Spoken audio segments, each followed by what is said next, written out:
দীর্ঘ ১৭ বছর সারা বাংলাদেশের মানুষ ভোট থেকে বিরত ছিল, ভোট দিতে পারেনি। সারা বাংলাদেশের ন্যায় রাজশাহীও মানুষ নির্বাচনের প্রতি একটা উন্মুখে দাঁড়িয়ে আছে, কিন্তু আমরা দেখতে পাচ্ছি একটি দল নির্বাচনটাকে বানচাল করার জন্য একটা চেষ্টা চলছে। আমরা এটা সজাগ আছি, সাধারণ জনগণ সজাগ আছে যে কোনোভাবেই নির্বাচনের বানচাল না হয়।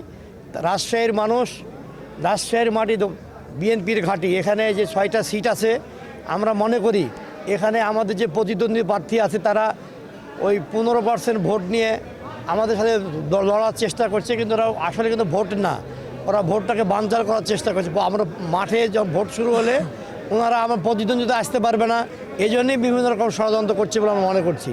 এখানে ভোট সুষ্ঠুভাবে হলে ৬টি আসনেই বিএনপি বিপুল ভোটে বিজয় লাভ করবে।